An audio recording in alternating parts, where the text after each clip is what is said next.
ಎಷ್ಟು ಪಾರ್ಶ್ವದಲ್ಲಿ ಅಂದರೆ ಎಷ್ಟು ಫಾಸಲೆಯಲ್ಲಿ ಎಲ್ಲರೂ ಕೂಡ ಎಲ್ಲವನ್ನೂ ಹೇಳ್ತಾರಲ್ಲ. ಸೊ ಈ ಕೇಸಲ್ಲಿ ಈ ಡಿಜಿಟಲ್ ಎವಿಡೆನ್ಸ್ಗಳು, ಫಾರೆನ್ಸಿಕ್ ಎವಿಡೆನ್ಸ್ಗಳು, ಇದರ ಮಹತ್ವ ಎಷ್ಟಿರುತ್ತೆ ಅಂತ? ಸರ್, ಡಿಜಿಟಲ್ ಎವಿಡೆನ್ಸ್ ಇರ್ಬೋದು ಅಥವಾ forensic, it is not a definite, I mean science. I mean for example, so there are serious suspect the investigation may tamper. For example ನಾನು ಹೇಳ್ತೀನಿ, ದರ್ಶನ್ನ ಶೂಸಲ್ಲಿ ಮಣ್ಣಿತ್ತು ಅಂತ ಹೇಳ್ಬಿಟ್ಟು. ಓಕೆ, ಅಂದರೆ ಘಟನೆ ನಡೆದ ಜಾಗದಲ್ಲಿರ್ತಕ್ಕಂಥ ಮಣ್ಣು, ಇವರ ಶೂಸಲ್ಲಿ ಇರ್ತಕ್ಕಂಥ ಮಣ್ಣು ಎರಡು ಒಂದೇ ಅಂತ. ಸೊ ಇವಾಗ ಈ ಒಂದು ಆಂಗಲ್ ನೋಡ್ತೀರಿ, ಅಂದರೆ ಆ ವ್ಯಕ್ತಿ ಅಲ್ಲಿ ಕಾಲಿಟ್ಟನು, ಅಲ್ಲಿಂದ ಅವರು ಅಂದರೆ ಕಾಲನ್ನ ಕಾರಲ್ಲಿ ಇಟ್ಬಿಟ್ಟು ಅಲ್ಲಿಂದ ಅವರು ಮನೆಗೆ ಹೋಗಿ ಆ ಶೂಸ್ನ ಹಂಗೆ ಇಟ್ಟಿದ್ದಾರೆ. ಇವರು ಶೂಸ್ ರಿಕವರಿ ಮಾಡಿದಾಗ ಮಣ್ಣು ಕೂಡ ಇದೆ, ಆ ಮಣ್ಣನ್ನ FSL ಕಳಿಸ್ಬಿಟ್ಟು ಪ್ರೂವ್ ಆಗಿದೆ ಅಂತ ಹೇಳ್ಬಿಟ್ಟು ಪ್ರೈಮರಿ. ಇನ್ನೊಂದು ಆಂಗಲ್ ಅಲ್ಲಿ ಯೋಚನೆ ಮಾಡಿ, ಅಲ್ಲಿರ್ತಕ್ಕಂಥ ಮಣ್ಣು ಇವ್ರ ಶೂಸಲ್ಲಿ ಸಿಕ್ತು ಅಂತ ಹೇಳ್ಬಿಟ್ಟು ಮಾಜರ್ ಮಾಡಿ ಅದನ್ನ FSL ಕಳಿಸಿ ರಿಪೋರ್ಟ್ ತಗೊಂಡಿದ್ರೆ, ಆ ಶೂಸ್ದಲ್ಲಿ ಇಲ್ಲ ಅಂದ್ರೂ ಕೂಡ ಮಾಜರ್ ಮಾಡಿ ಸೊ ಒಂದೇ ಅಂತ ರಿಪೋರ್ಟ್ ತಗೊಂಡಿದ್ರೆ ಯಾಕೆ ಈ ಥರ ಇಂಪ್ಲಿಕೇಟ್ ಮಾಡಬಾರ್ದು ನೀವು? ಓಕೆ, ನೀವು ರೇಣುಕಾಸ್ವಾಮಿ ರಕ್ತನ ನೀವು ಸತ್ತ ಮೇಲೂ ಕೂಡ ಡ್ರಾ ಮಾಡಿ ಸೊ ಇದೇ ಸ್ಥಳದಲ್ಲಿ ಬಿದ್ದಿತ್ತು ಅಂತ ಹೇಳ್ಬಿಟ್ಟು ನೀವು ಪರೀಕ್ಷೆ ಕಳಿಸಿದ್ರೆ ರಿಪೋರ್ಟ್ ಒಟ್ಟಿಗೆ ಬರಲ್ವಾ? ಅದೇ ರೇಣುಕಾಸ್ವಾಮಿ ಬ್ಲಡ್ ಅನ್ನ ಡ್ರಾ ಮಾಡಿ ಒಂದ್ ಯಾವ್ದೋ ವೆಹಿಕಲ್ ಮೇಲೆ ಅಂಟಿಸಿ ಅದನ್ನ ಫೋಟೋ ತೆಗೆದು ಸೊ ಇಲ್ಲಿ ಅಂಟಿತ್ತು ಅಂತ ಹೇಳ್ಬಿಟ್ಟು ಮಾಜರ್ ಮಾಡಿದ್ರೆ ಮಾಡ್ಲಿಕ್ಕೆ ಬರಲ್ವಾ? ಸೊ ಇದರಲ್ಲಿ ಸಮಕ್ಷಮದಲ್ಲಿ ಮಾಜರ್ ಆಗಲ್ವಾ ಹಾಗಾದ್ರೆ? ಪಂಚರ್ ಅಂದ್ರೆ ಯಾರು? ಸಾಮಾನ್ಯ ಜನ. ಅದನ್ನ ಯಾರು ಐಡೆಂಟಿಫೈ ಮಾಡೋದು? ಐಡೆಂಟಿಫೈ ಮಾಡ್ತಾರೆ, ನೀನ್ ಬಾ ಈ ದಿನ ಪಂಚರ್ ಆಗು ಅಂತ ಹೇಳ್ಬಿಟ್ಟು. ಸೊ ನೀನ್ ಬಾ ಈ ದಿನ ಪಂಚರ್ ಆಗು ಅಂತ ಹೇಳ್ಬಿಟ್ಟು ಎಲ್ಲ ಅವರೇ ಮೊದಲು ಸಾಕ್ಷಿಗಳನ್ನ ನೀವು ಇಂಥ ಸಾಕ್ಷಿಯಾಗಿ ನೀನು ಬರಬೇಕು ಅಂತ ಹೇಳಿ ಕರ್ಕೊಂಡು ಹೋಗ್ತಾರೆ. ಸೊ ಅಂಥ ವ್ಯಕ್ತಿ ಇಲ್ಲ ಸರ್ ನೀವು ಮಾಡಿದ ತಪ್ಪು ಅಥವಾ ನಾನು ನೋಡಿರ್ಲಿಲ್ಲ ಸರ್, ಇವಾಗ ನಾನು ನೋಡ್ತಾ ಇದ್ದೀನಿ ಸರ್ ಅಂತ ಹೇಳಕ್ ಬರಲ್ಲ. ಸೊ ಈ ರೀತಿ ಅಂದರೆ ಮ್ಯಾನಿಪುಲೇಷನ್ ಚಾನ್ಸಸ್ಸು ಯಾಕೆ ಇರಬಾರ್ದು ಅಂತ ಹೇಳ್ಬಿಟ್ಟು ಒಂದು ಯೋಚನೆ ಇರ್ಬೇಕಾರೆ, ಈ ನಿಮಗೆ FSL ಒಪಿನಿಯನ್ ಇದ್ದು ಕೂಡ ನೀವು ಅದನ್ನು ಅಪರಾಧನ ಸಾಬೀತು ಮಾಡೋದಿದೆಯಲ್ಲ, ಅದು ಭಾಳ ಬಹುತರವಾದ ಹೊರೆ ಬಂದ್ಬಿಟ್ಟು ಪ್ರಾಸಿಕ್ಯೂಷನ್ ಇರುತ್ತೆ. ಫೈನ್. ಲೋಕೇಶ್ ಸರ್, ಇವರು ಸಾಕಷ್ಟು ವರ್ಷಗಳ ಕಾಲ ಸಾಕಷ್ಟು ಕೊಲೆ ಕೇಸ್ಗಳನ್ನು, ಪಿಕ್ ಪಾಕೆಟು, ದರೋಡೆ, ಅತ್ಯಾಚಾರ, ಎಷ್ಟೋ ಕೇಸ್ಗಳನ್ನ ಹ್ಯಾಂಡಲ್ ಮಾಡಿರ್ತೀರಿ ಸರ್, ನೋಡಿರ್ತೀರಿ ನೀವು. ಈ ಕೇಸಲ್ಲಿ ಅಂತ ಬಂದಾಗ ಬ್ಲಡ್ಡನ್ನು ಡ್ರಾ ಮಾಡಿಬಿಟ್ರು, ರೇಣುಕಾಸ್ವಾಮಿ ಬಾಡಿಯಿಂದ ಗಾಡಿ ಮೇಲೆ ಹೊಡೆದ್ಬಿಟ್ರು, ದರ್ಶನ್ ಬಟ್ಟೆ ಮೇಲೆ ಹೊಡೆದ್ಬಿಟ್ರು, ಡಿಫೆನ್ಸ್ ಕೇಳ್ಬೋದು ನಾಳೆ ದಿನ ಹಿಂಗೆಲ್ಲ ಮಾಡಿದ್ದಾರೆ ಅಂತ ಹೇಳಿ. ಅಷ್ಟೇ ಈ ಕೇಸ್ನ ಜೀವಾಳನ್ನ ಸಾಕಾ? ಒಂದು ವೇಳೆ ಈ ಬ್ಲಡ್ ಆ ಬ್ಲಡ್ ಅಲ್ಲ, ಅಥವಾ ಇದೇ ಬ್ಲಡ್ ಅದೇ ಬ್ಲಡ್ ಆಗಿದ್ರು ಈ ಥರ ಮಾಡಿದ್ದಾರೆ, ಕುತಂತ್ರ ಮಾಡಿದ್ದಾರೆ ಅಂತ ಹೇಳಬಹುದಾ?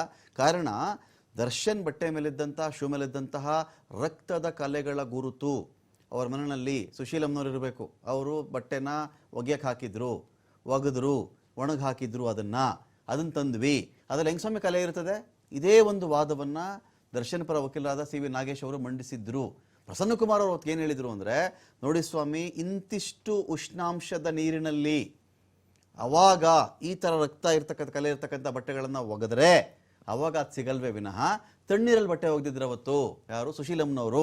ಹಾಗಾಗಿ ಕಲೆಗಳು ನಾವು ಎಕ್ಸ್ಟ್ರಾಕ್ಟ್ ಮಾಡಿದ್ದೀವಿ. ಅದರಿಂದ ಮನೇಲಿದ್ದಂಥ ಬಟ್ಟೆ ವಶಪಡಿಸ್ಕೊಂಡು ಬಂದಿರೋದು ನಾವು ಸ್ಥಳದಲ್ಲಿದ್ದಂಥ ಬಟ್ಟೆ ತೊಗೊಂಡು ಬಂದು ಅದಕ್ಕೆ ಇಂಜೆಕ್ಟ್ ಮಾಡಿಲ್ಲ ಅಂತ ವಾದ ತಗೋಬಹುದು. ಮತ್ತು ಇದಿಷ್ಟೇ ಸಾಕ್ಷಿಗಳು ಈ ದರ್ಶನ್ ಅವರನ್ನ ಈ ಕೇಸಿಂದ ಆಚೆ ತರಕ್ಕೆ ಸಾಕ ಅಂತ ನನ್ನ ಪಾಯಿಂಟ್. ರಮಕ್ಕಂತವ್ರೆ, ನಿಮ್ಗೆ FSL ಒಂದು ಡೆಪ್ತ್ ಇನ್ನೂ ಸಾಕಷ್ಟು ಜನಕ್ಕೆ ಗೊತ್ತಿಲ್ಲ. ನೀವು ಮನುಷ್ಯನ ಬದುಕಿದ್ದಾಗ ಅವನ ರಕ್ತದಲ್ಲಿರ್ತಕ್ಕಂತ ಏನು ಕೆಮಿಸ್ಟ್ರಿ ಇದೆ, ಅವನು ಸತ್ತ ಮೇಲೆ ಅದೇ ರಕ್ತದಲ್ಲಿ ಕೆಮಿಸ್ಟ್ರಿ ಬದಲಾವಣೆ ಆಗ್ತವೆ.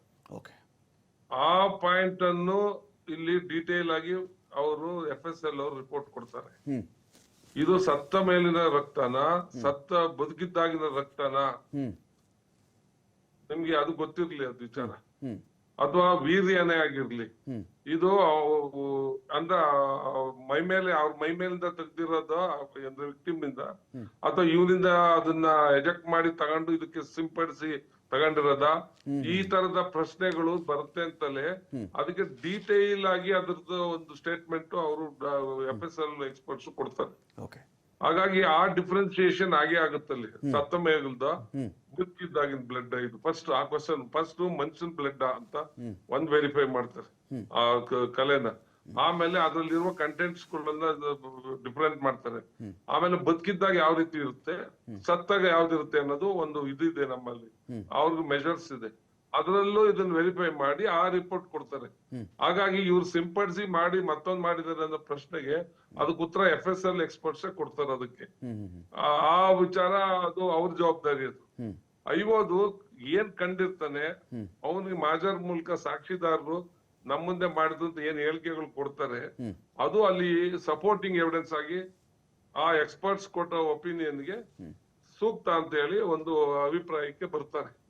ಅದು ಕೋರ್ಟ್ ತೀರ್ಮಾನ ಆಗುತ್ತದು.